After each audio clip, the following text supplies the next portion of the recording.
Alright, also here's a video on measures of variation. So we have a data set here. We're told that this is test scores. This could be of a particular class or something like that, or a group of students.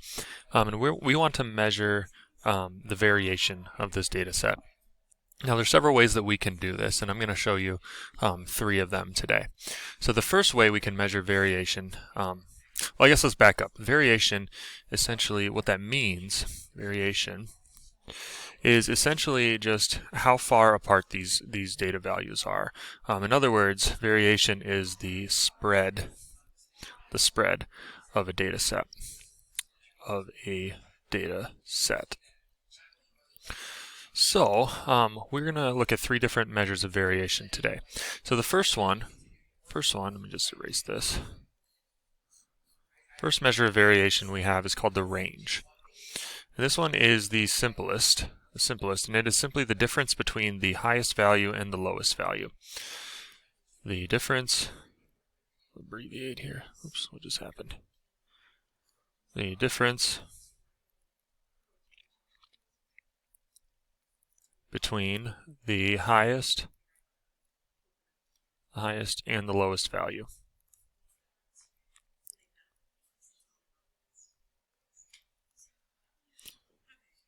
That is the range. So let's find that here. So first thing I need to do is find my lowest value, and it looks like my lowest value is 87 right here. Alright, so my range is going to go from 87 to my highest value, looks like it is 95.5. So what I'm going to do is I'm going to subtract those 2 values. So my range equals 95.5 minus 87. And so if we subtract those, 95.5 minus 87,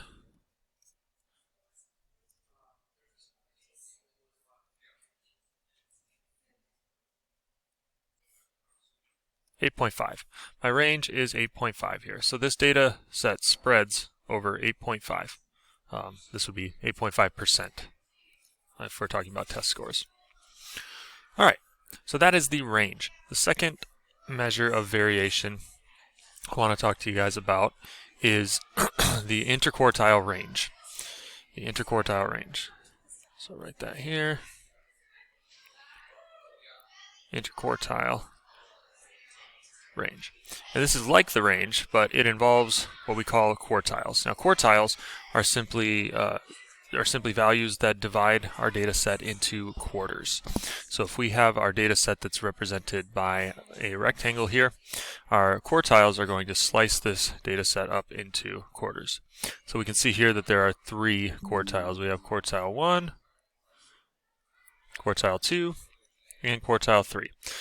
And the interquartile range is essentially just the difference between the upper quartile, quartile 3, and the lower quartile, quartile 1. So all we have to do to find the interquartile range is take quartile 3 and subtract quartile 1. Now make sure you go back and review how to find these quartiles, because we did discuss that previously. Alright, so that is the interquartile range. The last measure of variation I'm going to talk to you guys about today is a little bit trickier. It's a little bit trickier here, so let me just make some more room here.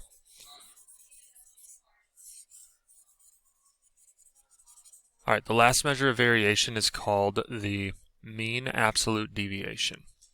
Mean absolute deviation. And this is a big fancy term, but really all this means is what is the average distance of each data value from the mean. The average, I'll abbreviate this, average distance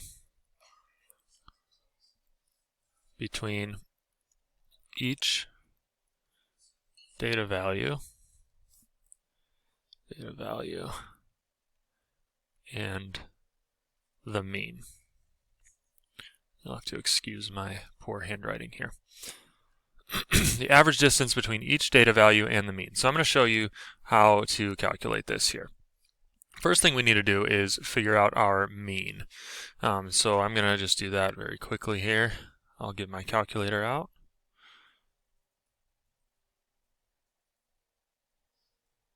And we simply add up all the values.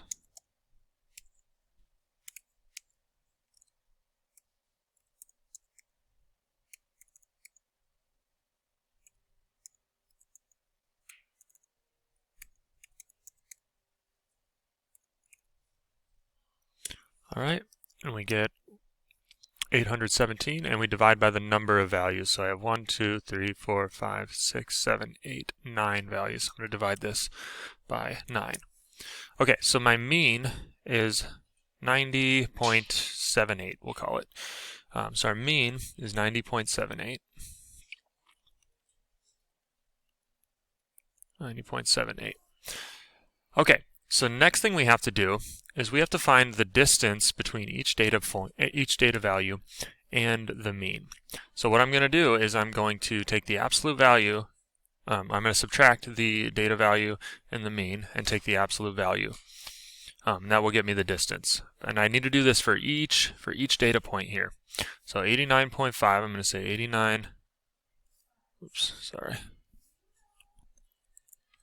89.5 minus the mean, and I want to take the absolute value of this. It's going to give me a negative number, but that's okay.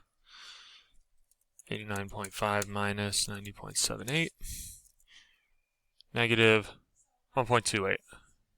Negative 1.28. And I do this for every data point here, for every data value. 94 minus 90.78.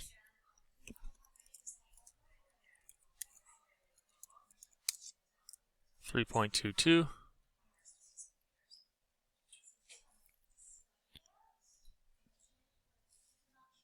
Okay, so I finished finding the distance between the mean and all of these data points, and they are here on the right here. So I have all of these distances over here. The next thing I need to do to find the mean absolute deviation is simply take the average of these. The average of these. Right? So all I have to do here is add these together and divide it by 9. So let's do that.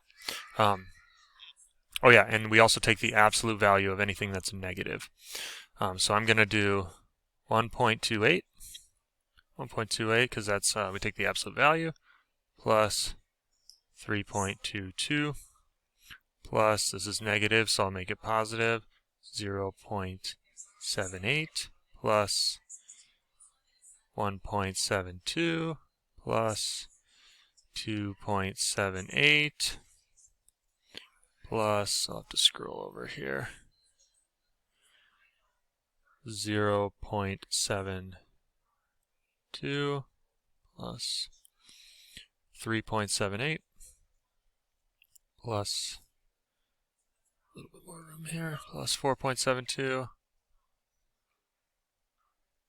plus 1.78, and we do all of this divided by 9.